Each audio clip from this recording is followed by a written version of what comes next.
What's poppin', guys? You got your coach of the Chim Chargers for our Week 12 team analysis for the GBA, our final week before playoffs, and of course we're going to be taking on my buddy crimsoncbad, coach of the Detroit Steel Wings, in our last divisional rematch. So this should be pretty fun. Hopefully we can go 10-2.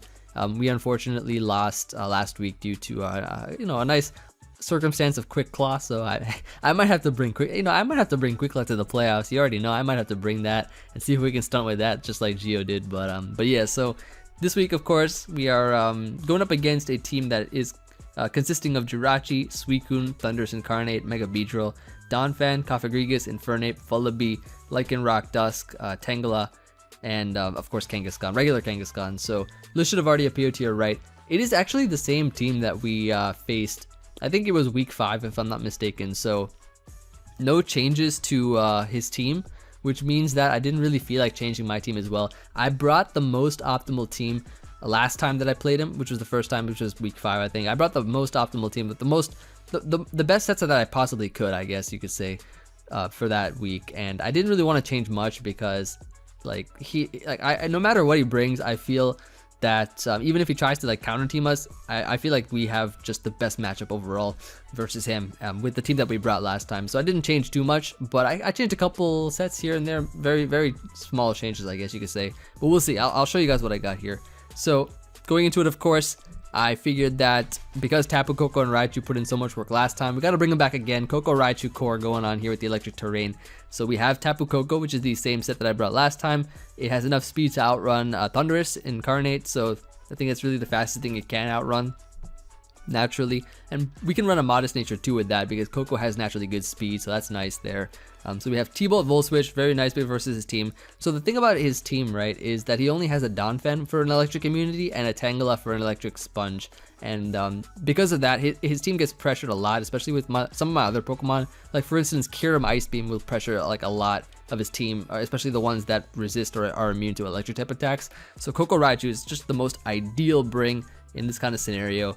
We have Fairy Emvee so that we can also pressure those kinds of Pokemon because a nice Twinkle Tackle towards something like a Donphan or a Tangela, it's just not going to appreciate that at all. So we have that for those kinds of Pokemon.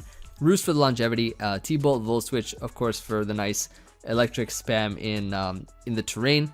And that's pretty much Koko right there. With Raichu being paired with it, we have Choice Specs. 44 speed allows us to outrun his fastest potential Scarfers. So it outruns Scarf Infernape, it outruns Scarf Jirachi, it even outruns Scarf Thunderous in electric terrain, which is amazing. Really good because now we don't have to, we're not forced to run max speed on Raichu. Raichu is naturally fast Pokemon. We can run Modest Nature, we can put a lot of the EVs into bulk into its HP so that it can take hits a little bit better, even though its defenses aren't that great. But it's just optimizing the EV spreads here. We have T-Bolt Volt Switch, of course, just like Koko, because his team is very, very weak to electric type attacks, and I want to take advantage of that. And we have Psychic, of course, under Specs, just like Koko with Fairy Emvee, Dazzling Gleam. We have Specs Raichu with Psychic as well, just so we can punch through things that would otherwise wall or be immune to electric type attacks, which are only 2 Pokemon on his team, really. That's only just Tangela and Donphan. Last time he only brought Tangela, and I think that was kind of a mistake. He had to bring Donphan, so I'm really expecting him to bring something like AV Donphan. I'm pretty sure he will bring that this time, and I am looking forward to seeing it. I'm pretty sure he will bring it. I'm also kind of curious to see what he's going to do with Vullaby this time, because last time he had Vullaby, I guess, specifically for my Hoopa Unbound, right? Because Vullaby is kind of like Mandibuzz in a sense where it is immune to Psychic type attacks, can sponge Dark type attacks. It's kind of what Hoopa is really good for. But I don't think he'll bring it this time because it kind of got blown back last time from my electric spam. So I feel like Hoopa Unbound is going to be doing a lot more in this match, and that's kind of it's kind of my prediction here as well. I am bringing Hoopa Unbound again, but a different set this time. I'm bringing Choice Scarf. Last time I brought Choice Scarf special attacking, so I had Dark Pulse, Hyperspace Hole, T-Bolt, and Trick. This time I'm bringing a physical variant with Dark Pulse as well, so I guess it's kind of mixed, but not really. It's more on the physical side, I guess. With Hyperspace Fury, Zen Headbutt, Thunder Punch, and Dark Pulse, kind of the reverse of the last set. Call it Reverse Hoopa Unbound. And so the logic behind this set, of course, is that he's likely not bring Vullaby this time, and it's still running the same amount of speed, so that we have to run max speed because we want to be able to outrun Mega Beedrill at level 50 by 1 point. So that's great there. Hyperspace Fury breaking through things like Protect, Sub, anything like that, and hits extremely hard. We have Dark Pulse on like for special on the special side just because Pokemon like Donphan, Cofagrigus, things like that, they're more physically bulky and can probably take Hyperspace Fury a little bit better. So Dark Pulse can really help out there in terms of hitting it on the side where it's not as bulky, like on the special side. So that's why I have that. Zen Headbutt, of course, Thunder Punch, and just the same amount of coverage for everything on his team. Next, we got here our last 3 Pokemon, so let's go over those 3. So we got Kyurem, which is just pretty much the same set as last time as well. We have Choppleberry instead of Metronome. I switched it to Choppleberry because I kind of want to win this match, just because it's the last one in this season before playoffs, and I want to end it off strongly. I was kind of goofing around the past few weeks and figured that now I just want to end it off solid. Nice 10-2. Hopefully we can do that. But I'm running Choppleberry because I want to live Thunder. I want to live Thunderous's Focus Blast as well as Infernape's Close Combat. So this thing will help it take hits a bit better. Same coverage that we had as last time. Dragon Pulse for things like Suicune, which would otherwise eat up Ice Beam and Earth Power a bit better. So it's a nice stab move there. While Ice Beam and Earth Power can do well versus everything on his team, Earth Power hitting Steel type Jirachi, Ice Beam hitting like everything pretty much for a good amount of damage. And like I said before, this Kyurem is going to be pressuring him a lot. Donphan and Tangela, like I said, are his main 2 electric sponges or electric checks. And every time I momentum myself into Kyurem, it just gets so much more pressured, and he'll be struggling versus it. And so I don't remember what I set the speed for, but it's the exact same EV spread that I had last time. I just have Modest Nature so that we can hit as hard as we possibly can. It has some nice naturally good bulk, so that's nice there. So next we have Best Defogger and Second Best Defogger, bringing them back once again. Same sets as last time. We have here Stealth Rock's Defog, pretty much putting all my eggs in one basket here with that in Empoleon.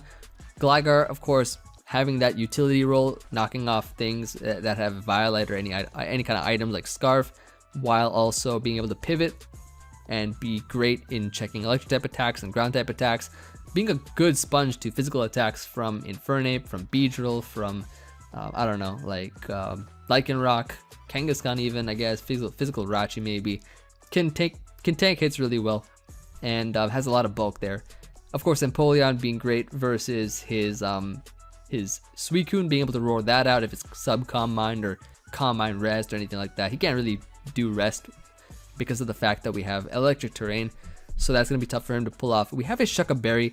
Shuca Berry is really useful because it's nice so that it can, I feel like he will bring Lycanroc this time because of a Celorock being nice versus Raichu. If he sets up SD, a Celorock, it can, of course, it probably can Oko it. I'm not too sure.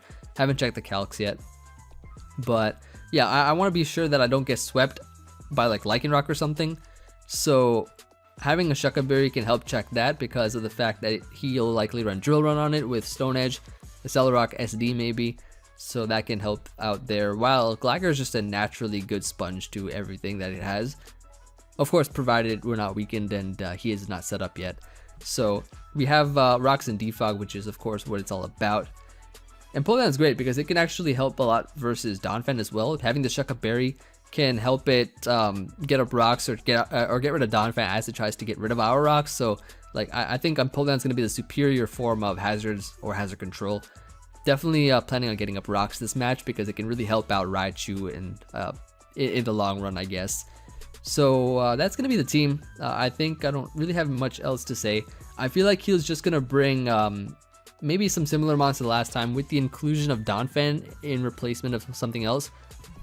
I think he'll probably replace Tangela for Donphan or something, and then maybe Vullaby for something else like Lycanroc is what I'm thinking that he'll do. I feel like he'll have to bring most of what other stuff he brought. Maybe he'll bring Suicune, maybe not, because like I have Electric Spam and I don't know if Suicune's gonna work out too well, but if it's Calm Mind or something, it might work out for him. I don't know, we'll see.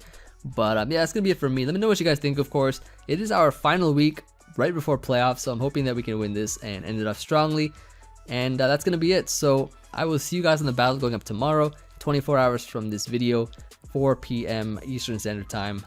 And I don't think I missed anything. I don't think I missed anything. I mean, we're literally bringing the exact same 6 Pokemon that we brought in week 5. So I'm curious to watch his side of the game and see what he thinks about that. He's gonna be seeing the exact same 6 Pokemon, and he'll be like, "Wait, did Emvee bring the same team?" I can't wait for that reaction. But I'm hoping that you know, it'll be something like that. And let's hope that he has no tricks up his sleeve versus us, and we can come through here. So that's gonna be it. I'll see you guys tomorrow for the battle. Peace.